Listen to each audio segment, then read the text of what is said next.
Fala pessoal, como é que vocês estão? Espero que bem.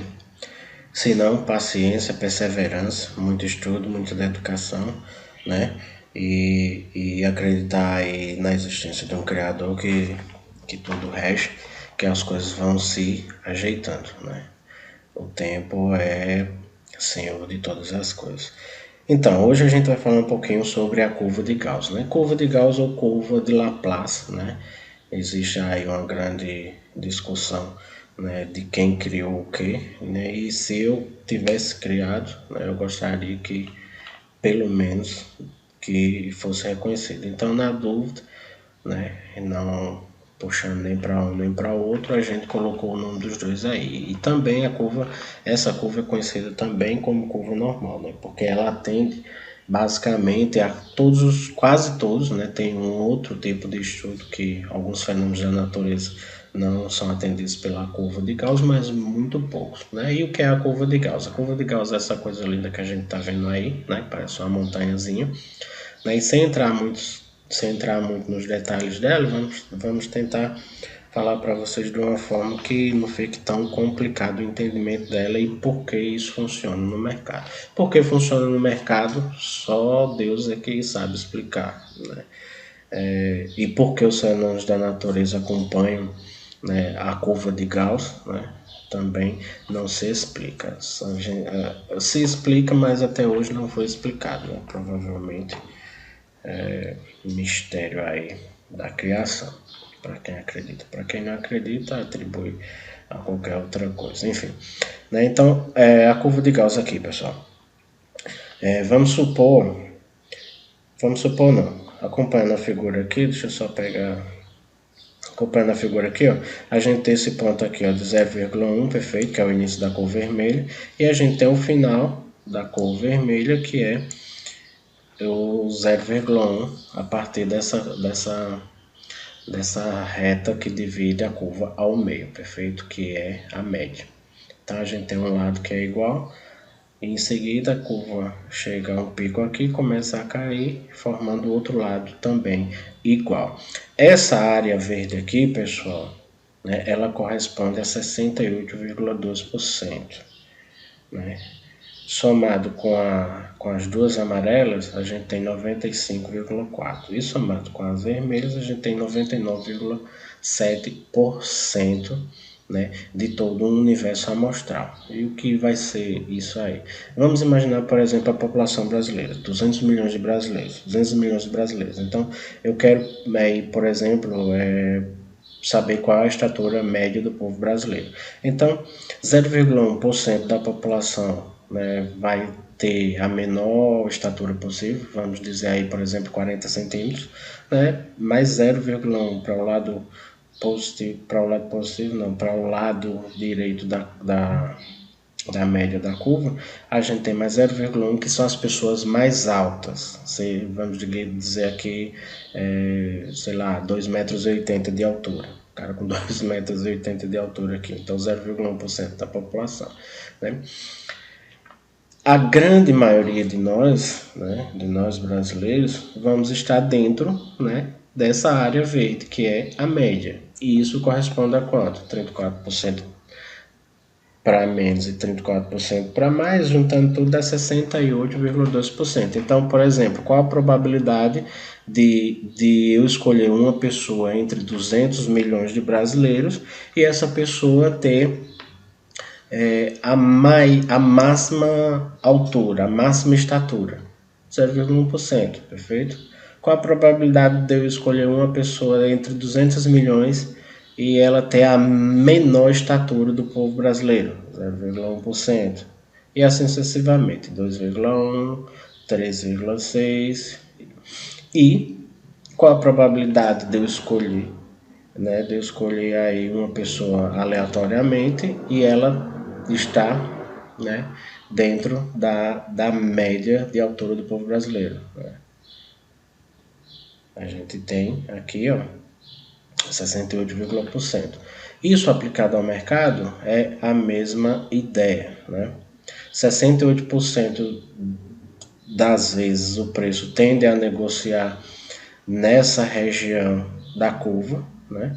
95,4% ele tende a negociar nessa região da curva, né?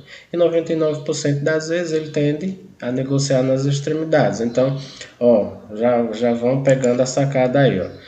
A gente tem aqui, ó, no eixo das coordenadas, em relação ao mercado, a gente tem o tempo, né? O tempo é contado aqui. E aqui a gente tem o preço, perfeito? Perfeito. Né? Então, durante, né, um ano de pregão, né, quantas vezes o preço, né, trabalhou nessas extremidades aqui da curva, né? Aqui, na casa 0,1 e na casa 0,3. Né? O preço saiu de um valor qualquer que não é zero, né?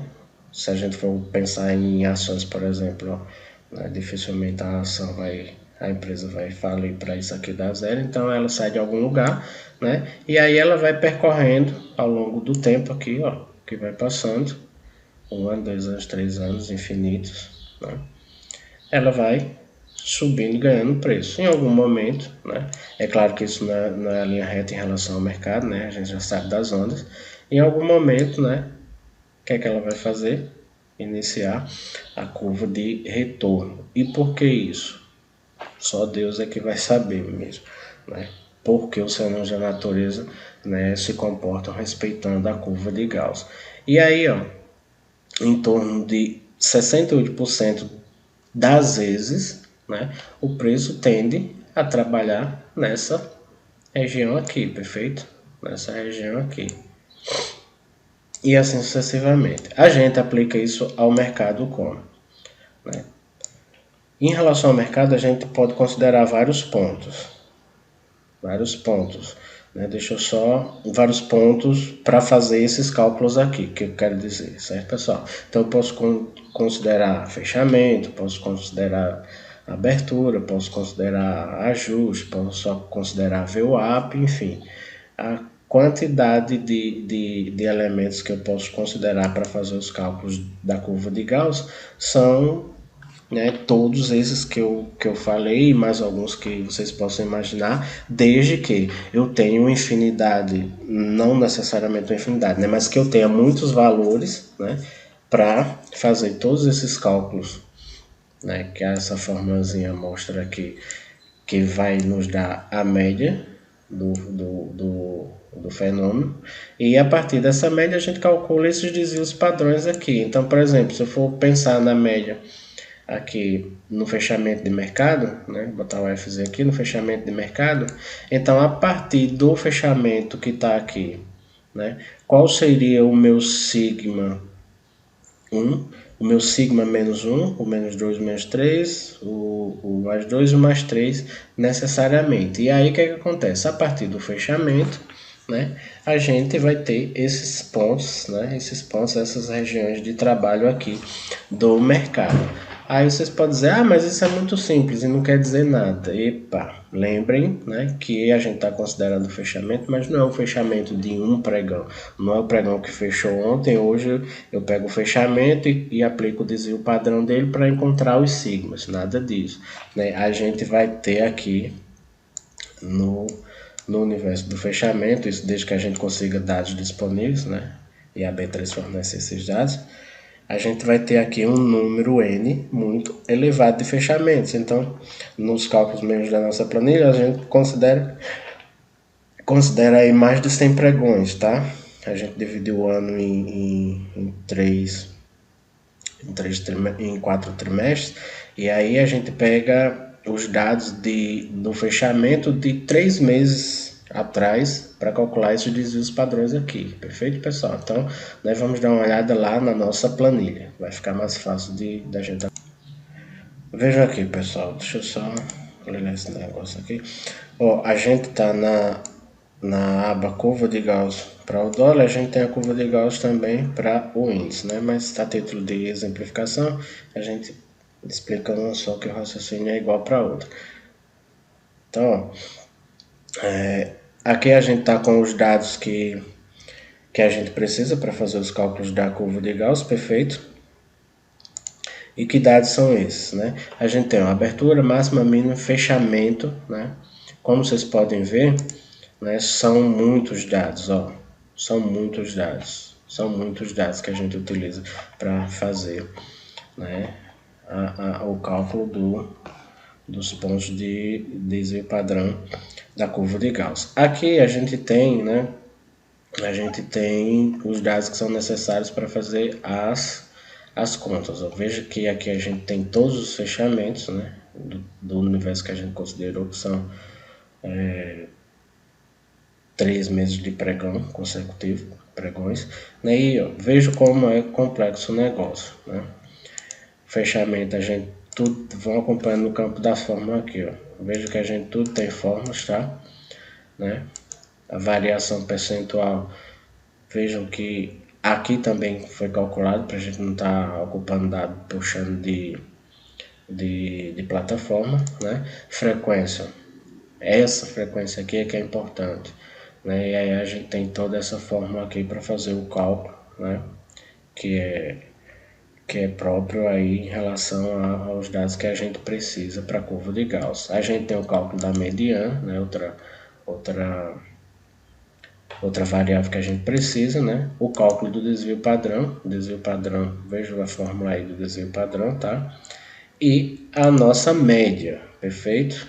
Que é diferente de mediano. São conceitos da matemática que não precisa a gente aprofundar. E aí, pessoal, né, jogando os dados que a gente precisa, esses dados aqui é um Ctrl+C, Ctrl+V, tá? A gente pega muito tranquilamente. Jogou os dados aqui, automaticamente os cálculos são feitos, né? Aparecem aqui. E a gente vai exatamente para os nossos pontos operacionais. Então, trazendo os pontos operacionais para a nossa planilha aqui, né? Esses são os dados já tabulados. Então, não sei quando é que vocês estão vendo o vídeo, eu estou gravando o vídeo aqui no dia 29, né? Então, os dados já estão atualizados para o próximo pregão da segunda-feira, perfeito? Então, esses dados aqui, tanto para o dólar quanto para o índice da curva de Gauss, né, são pontos válidos aí para segunda-feira. Lembrando que segunda-feira, né, é o pós-seleção, segundo turno aí, então, né, ninguém sabe como é que o mercado vai reagir aí, dependendo de quem seja, né, o novo presidente aí. Então, nesses dias, né, os dados técnicos, eles não tendem a serem muito respeitados. Então tenham muita atenção aí quem estiver operando na segunda-feira. E aí vocês podem perguntar, oxi, como é que é um fenômeno da natureza e que atende a curva de Gauss e os caras e o mercado não vai respeitar? Vamos lá. Né? O mercado fechou aqui nos 5.302 para o dólar, né? Pode dar uma conferida aí que vocês vão ver que foi isso mesmo. E para o índice no 11.700, no 117 mil pontos. Então o que é que acontece? Com todos aqueles dados que vocês viram lá, esses dados que aparecem aqui, ó, e aqui, vejam que está atualizado até o dia 28, né? Foi feito os cálculos aí e a planilha automaticamente puxa e alimenta, né, esse nosso painel aqui. Então o que acontece? Nós temos o desvio padrão 1, o 2 e o 3, esse 4 aqui, vocês lembram que eu falei que até o 3 é padrão NASA? Então, pessoal, a gente plota isso no gráfico, né? A partir do fechamento, retas mesmo. Desvio padrão, estão lembrado lá qual é a porcentagem? Né? Desvio padrão é 68%. Desvio padrão 2, né? 95%, desvio padrão 3, 99%. Então, todas as vezes que o mercado vai chegar nesses pontos, a gente observa, né, que a tendência dele é voltar para buscar o trabalho dentro do desvio padrão, que é a região da média da curva de Gauss, perfeito? Num dia muito louco, que pode ser a segunda-feira, isso aqui extrapolar, bater aqui no ponto 3 e não voltar, né? Você vai ficar esperando voltar, ele não voltar, você vai dizer que não respeitou a curva de Gauss.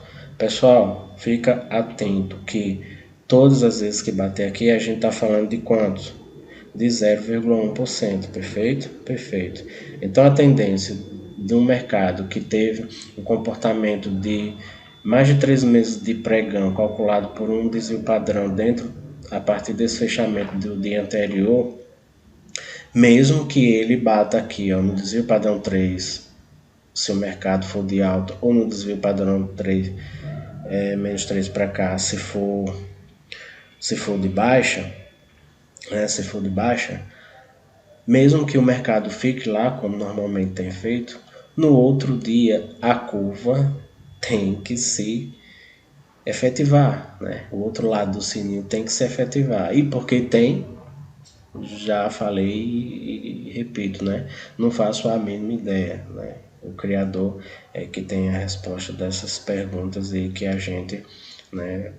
Enquanto homem que estuda, que pesquisa, que é curioso e quer dominar a natureza, vai descobrindo essas leis com, né, a curva de Gauss que a gente está trabalhando aí. Então, né, a gente consegue descobrir algumas dessas coisas aí, como ir à lua, foguete e tal, mas não consegue saber por que elas funcionam, né? Como as leis da física, por exemplo. O cara descobriu as leis da física, teoria da relatividade, etc, etc, né? Ação e reação, enfim, já estou viajando aqui. Descobriram, sabe que a física atende esses princípios, mas porque atende é outra história e a gente não precisa saber disso.